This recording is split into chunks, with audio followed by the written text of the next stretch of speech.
구원의 확신 8번 영생을 받았는가? 요한복음 6장 69절 말씀. 우리가 주는 하나님의 거룩한 자신 줄 믿고 알았삼나이다. 여러분도 예수님이 거룩하신 하나님이신 줄 알고 믿고 있습니까? 알고 있지요? 시편 22편 3절에 이스라엘의 찬송 중에 거하시는 주여, 주는 거룩하시니이다. 예수님은 정말 거룩하신 분 맞지요?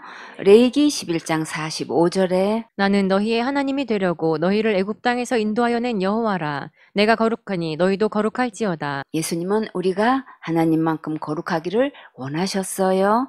그런데 우리가 무슨 수로 하나님만큼 거룩할 수 있을까요? 은찬이 열심히 기도하면 거룩할 수 있을까요? 하경이 열심히 충성 봉사 헌신하면 거룩할 수 있을까요? 예준이 열심히 전도하고 불쌍한 사람 많이 구제하면 거룩할 수 있을까요? 예은이 열심히 사역하고 부흥하면 거룩할 수 있을까요? 정답은 어디 있나요? 내 생각이 답이 아니고 윤리 도덕이 답이 아니고 교리나 학설이 답이 아니고 신학이 답이 아니라 오직 기록된 성경 말씀에 정답이 있지요. 하나님은 우리가 어떻게 거룩할 수 있는지 분명히 말씀하셨어요.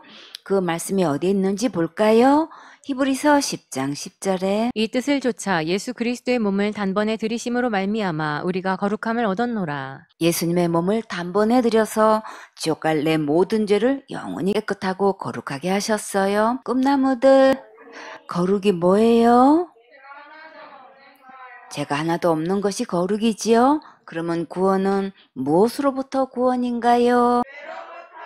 죄로부터 구원이지요? 예수님께서 2000년 전에 십자가에서 이미 거룩하게 하신 것을 믿음으로 받는 거예요. 자, 여러분은 이 거룩함을 받았습니까? 그럼 누구만큼 거룩하게 되었습니까? 예수님만큼, 하나님만큼 거룩하게 되었습니까? 어떻게 하나님만큼 거룩하게 될 수 있을까요? 베드로전서 3장 15절에 너희 마음에 그리스도를 주로 삼아 거룩하게 하고 너희 속에 있는 소망에 관한 이유를 묻는 자에게는 대답할 것을 항상 예비하되 온유와 두려움으로 하고 우리를 거룩하게 하신 예수님을 믿고 주로 삼으면 거룩하게 될 수 있지요. 무리 중에 많은 제자들이 예수님을 따라다니면서 영생에는 관심이 없고 정치에만 관심을 가지고 이스라엘이 회복되기를 바라고 그때 한자리 하려고 따라다닌 자들이 너무나 많이 있었어요. 예수님의 제자 중에서도 누가 그랬었나요?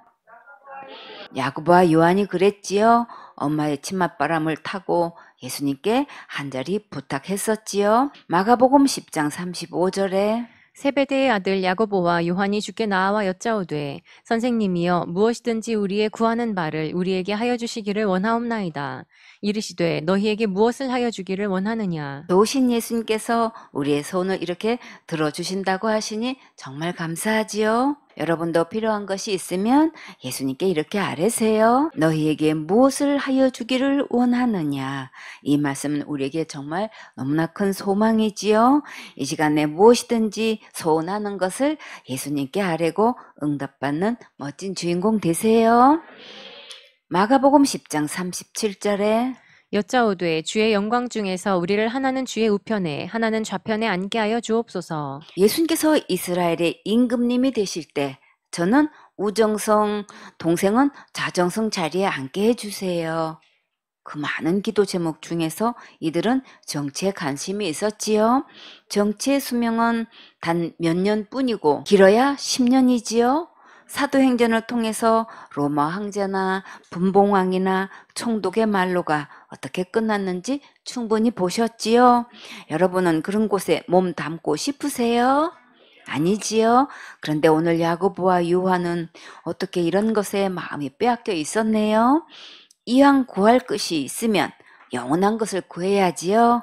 여러분은 어떤 것을 구하고 싶으세요? 예수님, 영혼을 붙여주셔서 구원 상담 양육하게 해주세요. 마음껏 예배드리고 양육할 수 있는 넓은 예배당을 주세요. 많은 영혼들을 붙여주세요. 주와 복음을 위해 귀하게 쓰임받게 해 주세요. 성경에 나오는 좋은 예화의 멋진 주인공이 되게 해 주세요. 부모님과 가족들 다 구원받고 서울교회에서 함께 예배드리게 해 주세요. 예수님께 영원한 상급 받을 때 잘했다 칭찬받는 착한 일꾼 되게 해 주세요. 기본적으로 이 정도의 기도 제목을 가지고 소원을 아뢰면 좋겠지요. 그리고 소소한 것도 구체적으로 구하면 다 응답해 주셔요. 예수님께서 야고보와 요한의 소원을 들으시고 어떻게 응답해 주셨을까요? 기도 응답에는 예가 있고 아니오가 있고 기다리는 게 있어요. 마가복음 10장 38절에 예수께서 가라사대 너희 구하는 것을 너희가 알지 못하는도다. 너희가 나의 마시는 잔을 마시며 나의 받는 침례를 받을 수 있느냐. 예수님께서 마시는 잔은 어떤 잔일까요? 십자가에 쓴 잔이지요. 여러분은 예수님의 잔과 침례를 받을 수 있겠어요? 그러려면 우리는 예수님의 은혜가 절대적으로 필요하지요. 야고보와 요한은 받을 수 있다고 했을까요? 마가복음 10장 39절에 저희가 말하되 할 수 있나이다. 예수께서 이르시되 너희가 나의 마시는 잔을 마시며 나의 받는 침례를 받으려니와 내 좌우편에 앉는 것은 나의 줄 것이 아니라 누구를 위하여 예비되었든지 그들이 얻을 것이니라. 예수님께서 야고보와 요한이 예수님의 잔과 침례를 받을 수 있다고 하셨는데 그렇게 할 수 있도록 은혜를 입혀주신다는 말씀이에요. 야고보는 그 후에 헤롯 왕에 의해 죽임을 당했고 요한은 밤모섬에 기한 가서 순교했어요. 그러나 우의정과 좌의정 자리에 앉는 것은 예비된 자가 앉게 된다고 하셨지요. 우리는 이런 세상의 것에 마음 빼앗겨서 세월 낭비하지 말고 오직 예수님만 따라가세요. 다 같이 고고! 계속 전진! 오늘부터 마음을 비우고 오직 예수님만 따라가세요. 이 말을 들은 다른 제자들은 어떤 표정을 하고 있었을까요? 마가복음 10장 41절에 열 제자가 듣고 야고보와 요한에 대하여 분히 여기거늘 예수께서 불러다가 이르시되 이방인의 소위 집권자들이 저희를 임의로 주관하고 그 대인들이 저희에게 권세를 부리는 줄을 너희가 알거니와 세상의 권력자들은 자기 마음대로 주관하고 권력을 행사하지만 그러나 예수님의 제자들은 저들과 같이 세상 길로 가면 안 되겠지요. 마가복음 10장 43절에 너희 중에는 그렇지 아니하니 너희 중에 누구든지 크고자 하는 자는 너희를 섬기는 자가 되고 너희 중에 누구든지 으뜸이 되고자 하는 자는 모든 사람의 종이 되어야 하리라. 예수님 안에서 진짜 큰 자는 섬기는 자이고 모든 사람의 종이 되는 자가 으뜸이 되는 거예요. 이 세상에서 이렇게 롤 모델로 사신 분이 곧 누구신가요? 예수님이시지요. 마가복음 10장 45절에 인자에 온 것은 섬김을 받으려 함이 아니라 도리어 섬기려 하고 자기 목숨을 많은 사람의 대속물로 주려 함이니라. 예수님께서 오신 목적은 분명히 섬기려 오셨고 죽기까지 아낌없이 내어주셨어요.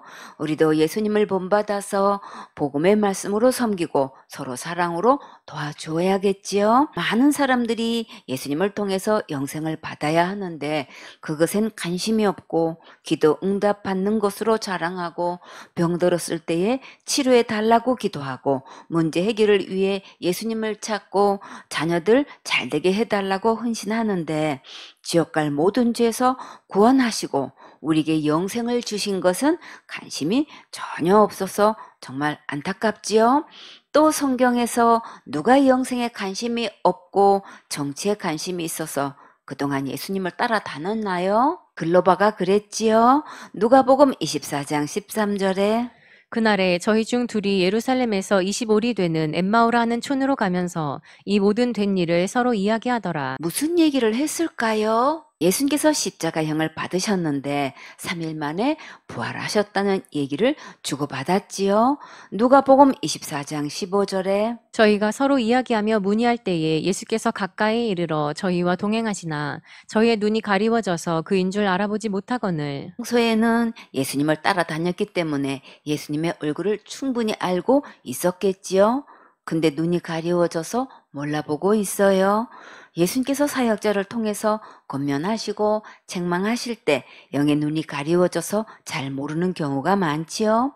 항상 하나님의 섭리를 생각하고 권면을 달게 받으면 빛나는 삶을 누릴 수 있어요. 누가복음 24장 17절에 예수께서 이르시되 너희가 길 가면서 서로 주고받고 하는 이야기가 무엇이냐 하시니 두 사람이 슬픈 빛을 띠고 머물러 서더라. 여러분은 이 슬픈 빛을 띠고 서 있는 모습이 상상이 되시나요? 사실은 자기들이 예수님을 몰라보는 게 더 슬픈 거지요. 자식이 속썩이면 그 모습이 누구 모습이라고 생각하면 될까요? 내 모습이다 생각하고 돌아보면 좋겠지요. 제자가 속을 썩이면 그 모습이 누구 모습이라고 생각하면 될까요? 내 모습이다 생각하고 돌아보세요.